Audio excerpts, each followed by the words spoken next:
Good morning, ladies. Good morning. Would you please introduce yourselves? Yes, hi. My name is Feechie Hall, and I'm the University Archivist at Clayton State University. I'm Lois Wolf, and I am the Women's History Chair for the Morrow Civic Women's Club. My name is Mary Harmon, and I'm with the Morrow Civic Women's Club, and I'm the Environmental Community Service Chair. Okay. How long have you ladies been working together? Since 2017, when the group members came and donated their items and materials to the Clayton State University Archives for us to house and perpetually serve as the stewards of their materials. And I've been with the Morrow Civic Women's Club since 2011. And I've been with the club since 2012. Okay. How did the Morrow Juniors Women's Club first get established, and what was the mission? Well, in 1962, the women in Morrow organized the Morrow Civic Women's Club, but it was the Morrow Junior Women's Club back then. And then in June of 1962, it was federated. It was part of the General Federation of Women's Clubs, which has over 60,000 members across the United States and in some other countries. The women in Morrow felt that if they were linked, a part of this national organization, that they would be able to do a better job of helping the community. The mission was to be involved in the community and to volunteer and enhance the lives of the people living here. And also, the women were, in the early 60s, women didn't quite have as much voice, or there wasn't even a national organization of women at the time the club was formed. So as the roles were changing and as women were stepping forward more with not only being the caretakers of the home and the kids, they also were reaching out into their community to make it better. And I think to go along with Mary's point, this is why that collection is so important to Clayton State and our Women's Studies program, to see that change in the progression of women within the community and women finding their voices. So we're very proud to have that collection here. One of the things they told us, some of the former members, several have passed now, but that they had to have dinner prepared for their husbands. They had to have their children bathed and ready for bed and all homework done before they could actually go to the meeting in the evening. Isn't that? So we forget about these things, how the role of women has changed. When they were put down on a roll, they would be Mrs. Bobby Smith or Mrs. Joseph Toombs, or what they weren't Mary Harmon or Feechie. They didn't have first names. They were. And I was just about to point out that same fact. That's one of the facts that I love to point out to our students. When the women were highlighted in the local newspapers, just like you said, they were referred to as Mrs. Bobby Smith. And their first names would not even be mentioned, and they were doing all this great work in the community. So that's very important to kind of like point to those nuances as the students are studying those archival materials. Do you have the names of the original members? Oh, we do. Can you say them? I can't say all of them, but Jane Young was the longest standing member. She passed a few years ago, but there was Jane. I can't say all of them. Jane Young, Beverly Remington, and some others will come to mind. What is the driving factor to create the Morrow Library in the Morrow Rex area? What was the driving factor for that? I would say the need in the community, and also to strengthen the community's tie into accessing information, being able to have that hub of education that was right there in their backyard, instead of having to go to surrounding libraries that weren't really quite in their area. there were 3 libraries at the time. There was the Jonesboro Library, Forest Park, and the Northwest Library. And we have a new Northwest Library, but this was not that location, although they both are in Riverdale. But the women did research, and they found out that there were, and they did this in 1973, that there were 7,700 cardholders that lived in Morrow, Rex, and Ellenwood, but they had to go to a different area to go to the library. And so when they found this out, they were thinking if it was more locale specific to their neighborhoods, that it would be beneficial for their families. And also, just sort of a side and the tie-in to the General Federation of Women's Clubs, in general, the GFWC is credited for having founded almost 75% of the libraries that are in this nation today. They had traveling libraries as well, about 4,600 of those. And so they were the driving force to get that started. And they were noted by the American Library Association for doing so nationally. So they actually established, I think it was 474 public libraries in this country. So, you know, while the Morrow Civic or Morrow Junior Women's Club was doing this, they were doing it all across the country. And the Jonesboro Women's Club is actually credited with starting the very first, bringing the library system to Clayton County. That's a good bit of history for Clayton County as well. Okay. In 1976, the year after Morrow Branch had its grand opening at the temporary location, the branch had 4,986 volumes, 17,000 in the collection, and 1,211 card-holding patrons. Did you get the collection? How did you get the collection to grow so fast? Well, the enthusiasm was there. The need was there. As this library effort started, it started in 1973.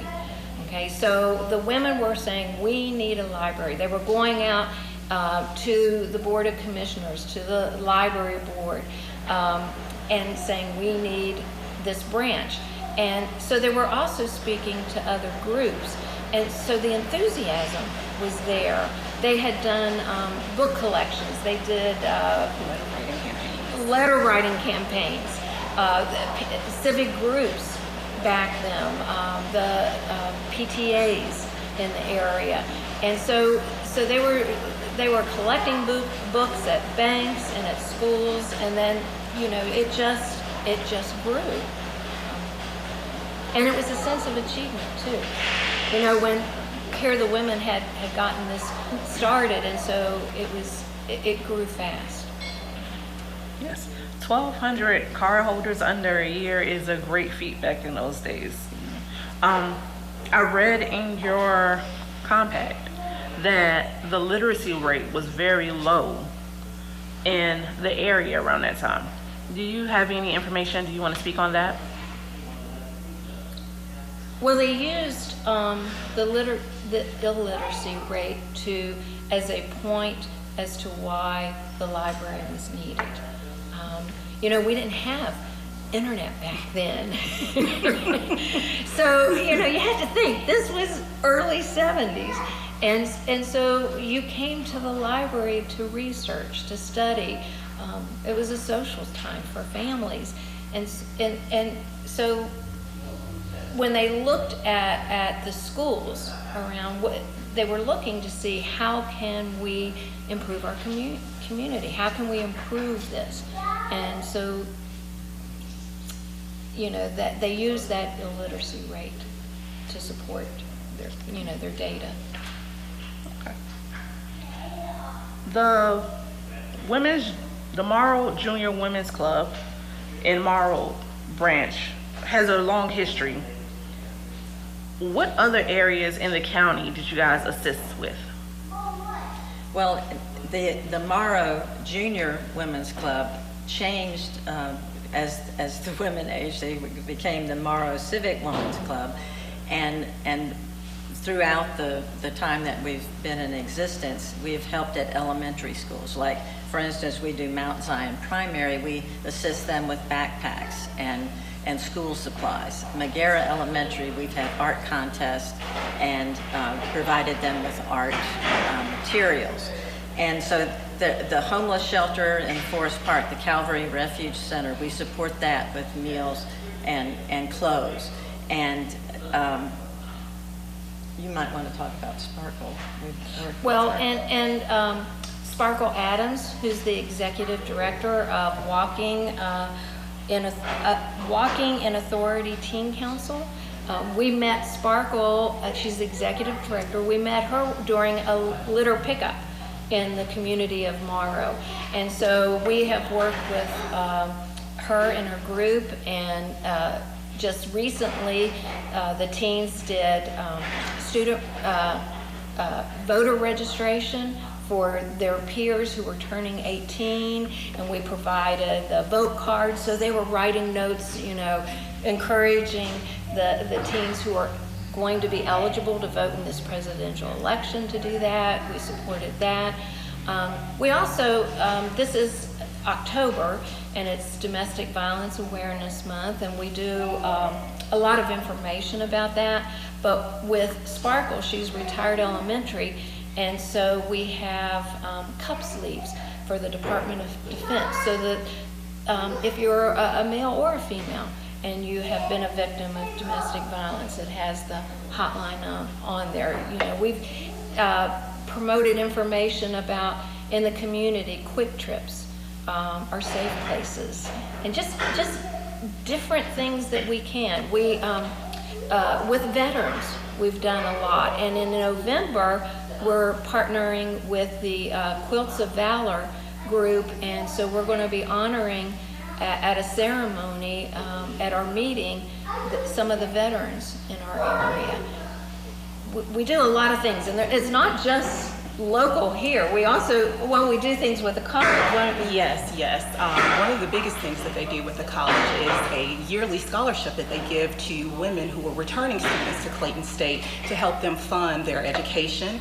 They've been doing that since 1983, but even before that, although it wasn't a student of Clayton State, which impressed me, it was a young woman by the name of, at the time, Carolyn Davenport, around about 1964, 1965. She was getting ready to matriculate onto college and attend Spelman, and she was their first recipient of this annual scholarship that the Morrow Civic Women's Club gave out to people. Also, too, they just help with voter registration on our campus. And this is stuff that they've been doing throughout the years, which adds to the historic nature of their service. I can remember also, too, going through the materials and seeing how in 1982, a group of Southern white women being focused on the AIDS epidemic and having programming within the community to make the community aware of AIDS and how it spreads and different things like that. I mean, it just completely impressed me. So. And we do a lot outside of our community. Even though we are the Morrow Civic Women's Club, in 1962 you had to live in Morrow because the Jonesboro Women's Club members lived in Jonesboro. But we come from 6 to 8 counties in the South Metro area, so we're more the Southern Crescent representative of the General Federation of Women's Clubs. But we do things in our state. We do things in other countries. Right now, we're helping Wells for Hope for South Sudan, and Majak Marier, who is a lost boy of Sudan. He is a resident of Clarkston, Georgia, but when he was 7 years old, his village was attacked. He ran barefoot, walked 1,000 miles, was in a refugee camp, Kakuma, for 14 years, came to the United States. He is a citizen here, but he goes back to what is now South Sudan, the world's newest country, and builds wells. It's one of the most dangerous places, and Engineers Without Borders can't even go into the country to build wells. They build it on the border of Kenya and other places. But Majoke goes in and he does this. So we support him and his effort. And right now there's an online auction that we help to get bid items that we help him.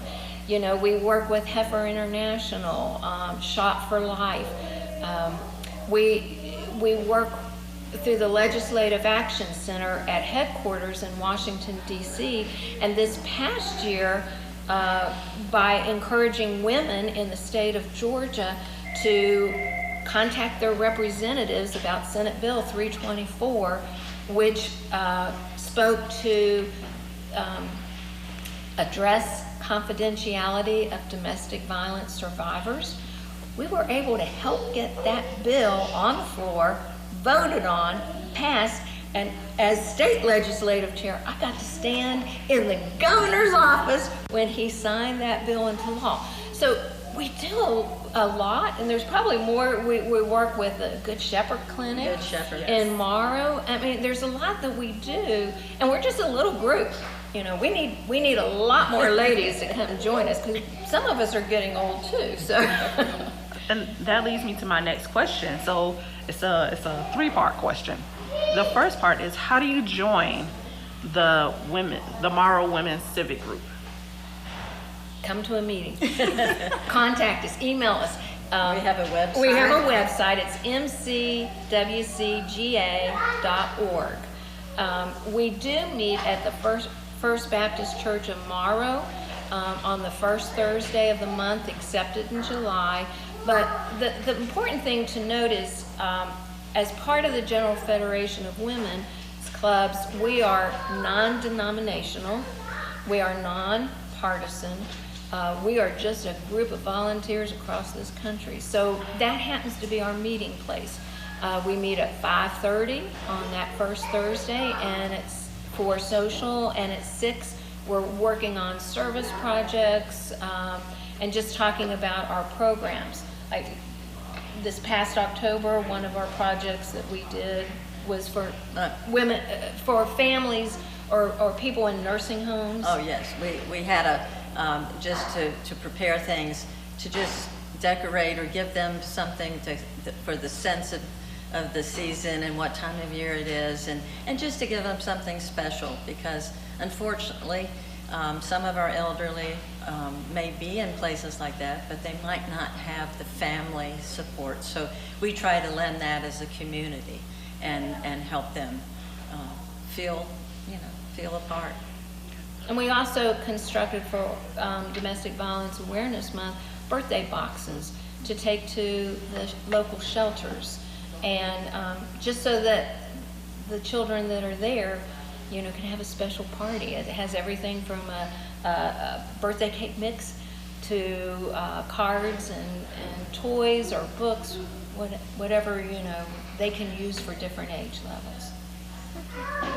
What is it that you hope the story and the information that you're putting out, what do you hope the community will take from that? That community outreach is so vital and important, because as we become more and more in our, we have our computers and our phones, and we don't have the relationship with people anymore. And it takes people to reach out. You can look at, you can see an auction site, or you can see someone, a website, but it's really still about people. We're all neighbors, and I think it's important that we reach out as such. I also think too, the consistency of the service, that it's just not a one-time thing, that you really become a part of your community and you're offering your time and your efforts, and it really makes a difference. And I think sometimes too, it seems to be silent because things are just going on, things are happening, people are being taken care of, but I think highlighting it and understanding the importance, and that there's a lot of hard work behind that type of service, it's very important. Well, we've been an organization for 62 years. Okay, I've only been since 2011, but for 62 years, think about that. And just as both Fiji and Mary have said, it's that relationship. When we were going with the Georgia Coalition Against Domestic Violence over to the Capitol to speak, there was a gentleman who stood up and he said, asked us to raise our hands. He said, how many of you know who your representatives are? And a lot of hands went up. He asked this question. He said, how many representatives know who you are? You know, and I wonder how many people in Morrow County actually know about us. You know, we're like a secret or something that's kept. And the reason that we brought a lot of the information that we have to the headquarters is that when we joined, we heard the greatest thing, the greatest achievement of the Morrow Civic Women's Club was establishing the Morrow branch. But that year, the scrapbook was missing. We have almost all the scrapbooks. So Feechy mentioned that all of our documents have been deeded in perpetuity to Clayton State University. And so Mary and I were digging and digging, and we were getting very frustrated because how could we go to headquarters and say, we helped start the branch because somebody told us. And so Mary hit the jackpot, the last box. Yeah, I was going through reports and for each meeting, and our education committee, there was a group of 4 women.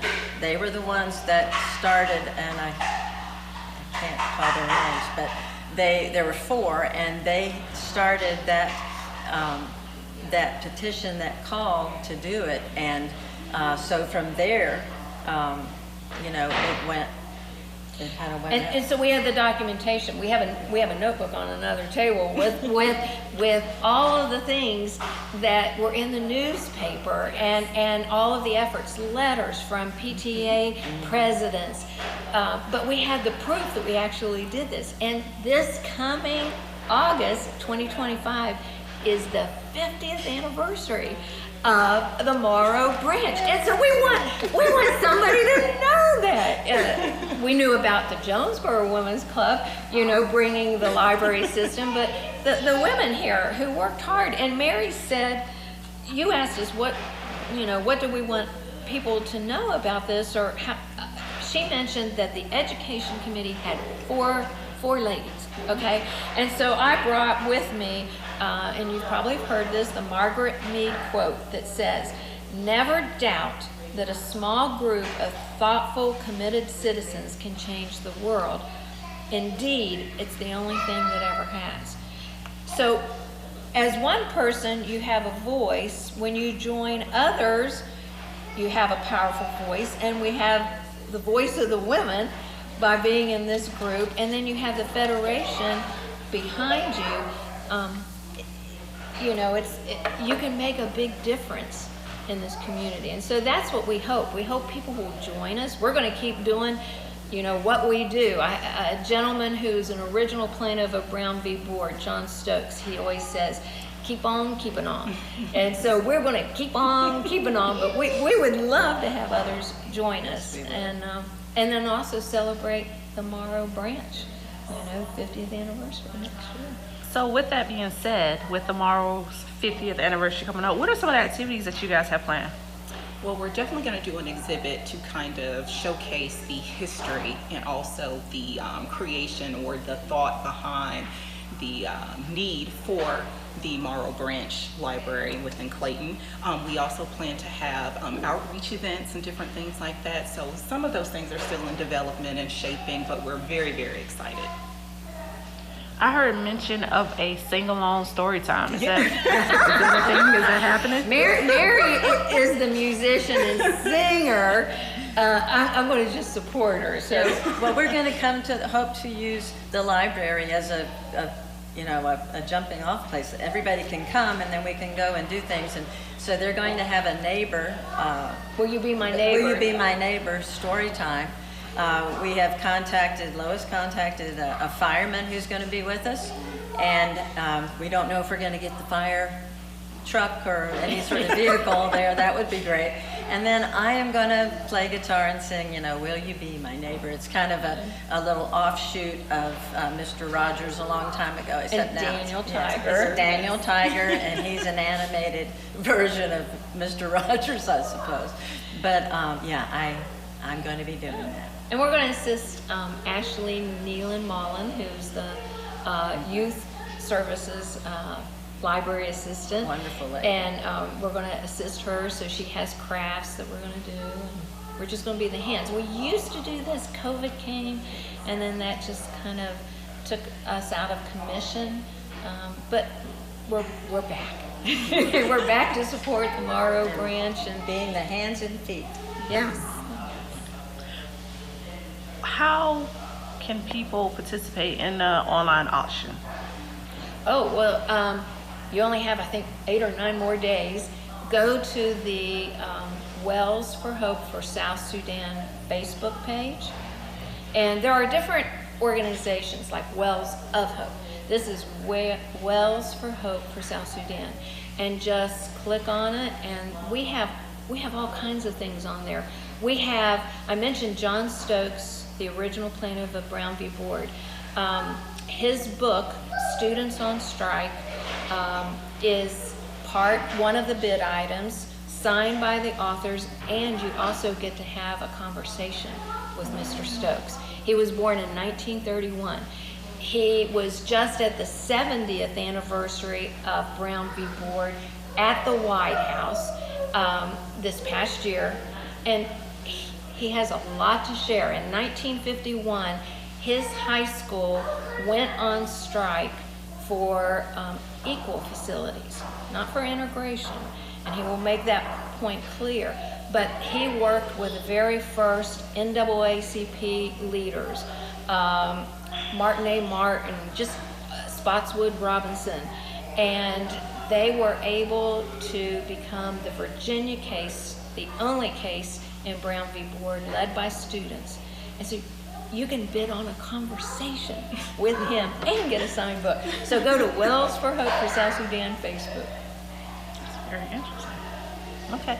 Do you guys have any final words that you would like to share with the community? Just that we're looking forward to community participation and celebrating this momentous time of the 50th anniversary of the Morrow Civics. I'm sorry, not the Morrow Civic Women's Club, but the Morrow Library branch. So I'm very excited about that. And come join us, Morrow Civic Women's Club. We have a website. Please come help us. We need more hands and more feet.